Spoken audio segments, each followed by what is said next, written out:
on the merry-go-round, and it was Intern's Day at the fair today for WNDU. I'm here with the other intern, Hannah, and we are here on the merry-go-round. And as you can see, there's a lot of really great rides here today. According to FAIR, 1 in 10 adults and 1 in 13 children in the United States has a food allergy. And it's actions like painting a teal pumpkin and putting it on your doorstep on Halloween that Dr. Gupta says goes a long way in showing awareness and support for the food allergy community. People have traveled across the country for this historic moment, saying they hope Trump delivers on the promises he's made in the next 4 years. The main issues on their minds, issues facing students, that is the economy, housing, reproductive rights. Now, I have a student here with me right now. This is Claire. So Claire, why did you decide to show up to this watch party? So teams are currently practicing before the team competition tonight, and right behind me is the Joyce Center, where this event has been held for the past 54 years here at Notre Dame. So I spoke with St. Joe County Council President Dan Schetzel about last night's decision, and he said that this is ultimately about protecting your property value. Despite construction already beginning right behind me, there will be a groundbreaking ceremony in the coming weeks. More details on that to come, but back to you.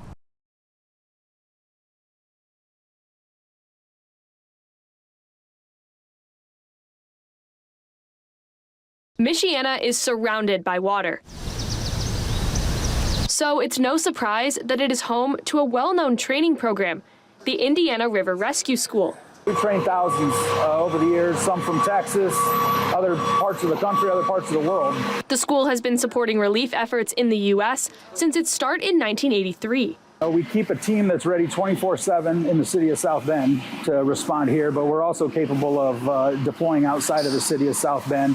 So we've deployed to hurricanes. The last one was last year, Hurricane Helene. We spent a week in North Carolina on those rescue efforts.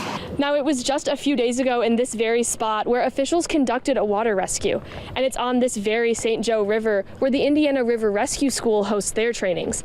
South Bend and Goshen firefighters were in Texas just a few weeks ago to lead one of these trainings. So we were training in June for an event like they're seeing right now in Texas.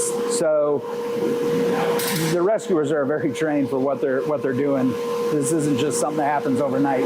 While flash flooding may not be as common here, South Bend Battalion Chief says they always have to be prepared. Weather's changing all the time, so it's something that we always have to be concerned about.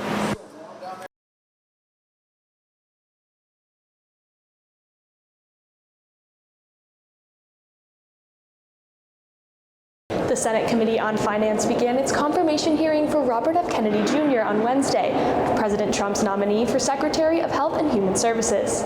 The line, comprised of both supporters and opponents of Kennedy, formed before 6:30 a.m. and snaked through the hallways of the Dirksen Senate office building.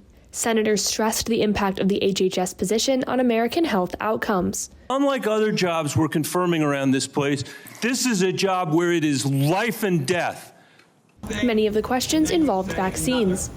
News reports have claimed that I'm anti-vaccine or anti-industry. I am neither. Kennedy has previously claimed a link between vaccines and autism and other chronic illnesses, questioned the efficacy of vaccines for some diseases, and has discussed removing vaccine mandates. This is worrying to many medical professionals. Policy, I think that anytime you roll back regulations on healthcare, you're moving in the wrong direction. The idea that we would have to now be defending so fundamental an intervention as an immunization is just frightening and very upsetting to those of us who have labored to help get vaccinations onto the market. When asked about keeping abortion pill mifepristone on the market, Kennedy said that he will follow President Trump's lead. President Trump has asked me to study the safety of mifepristone. He has not yet taken a stand on how to regulate it. Whatever he does, I will implement those policies. Democratic senators expressed their opposition to Kennedy's nomination. These hearings are a job interview. After that interview, there's no way I'd hire Mr. Kennedy to be Secretary of Health and Human Services. While no Senate Republicans have directly come out and said that they will vote against his confirmation, Kennedy likely faces an uphill battle. The confirmation hearing will resume tomorrow with further questioning. Victoria Ryan, Medill News Service.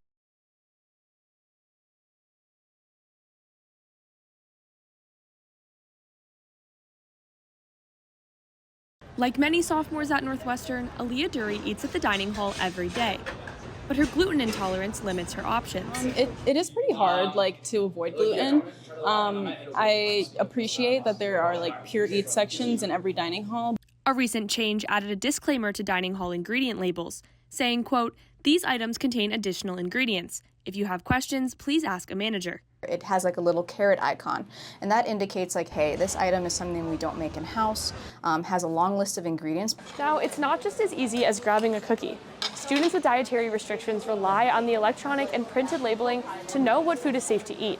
This change in labeling now adds the extra step of contacting a manager, which isn't always easy to do. How on call is the manager?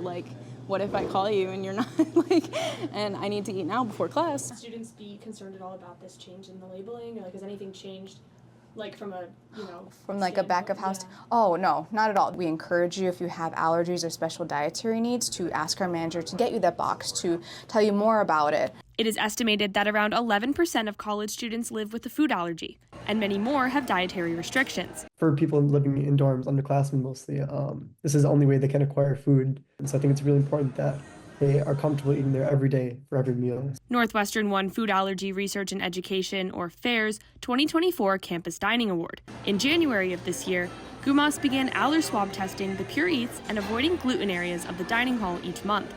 This test checks for outside proteins that can lead to cross-contamination. And there's been great results coming from that, and just being able to see how are we doing overall as an operation. Despite these good results, students are looking for more transparency overall. Because you never really know what people are allergic to, and you can never assume. So to be safe and for the comfort of all students, it is important to have all ingredients on there.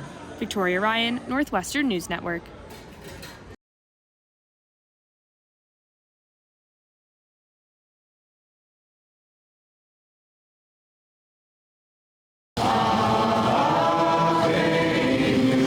Jewish students and community members marking 2 years since the October 7th Hamas attacks on Israel and war reigniting in Gaza.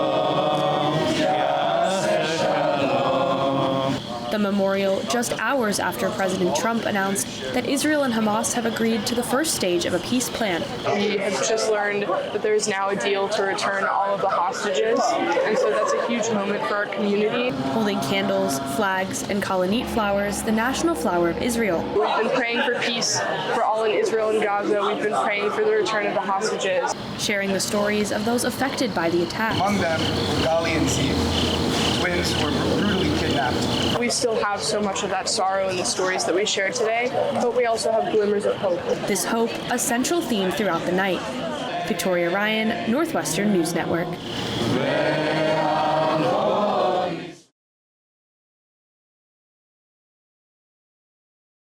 We have just finished the first month of the second Trump administration, and Trump's numerous executive orders have dominated the news cycle. I'm here at CPAC, the Conservative Political Action Conference, to speak with attendees about the policies they supported most.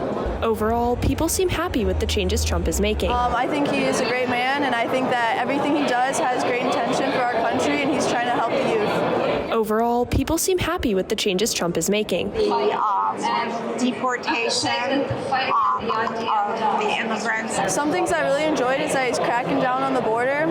While immigration appeared to be on the forefront of people's minds, some convention goers supported other policies. President Trump reversed Joe Biden's LNG pause. That's great because that allows us to continue building and exporting LNG.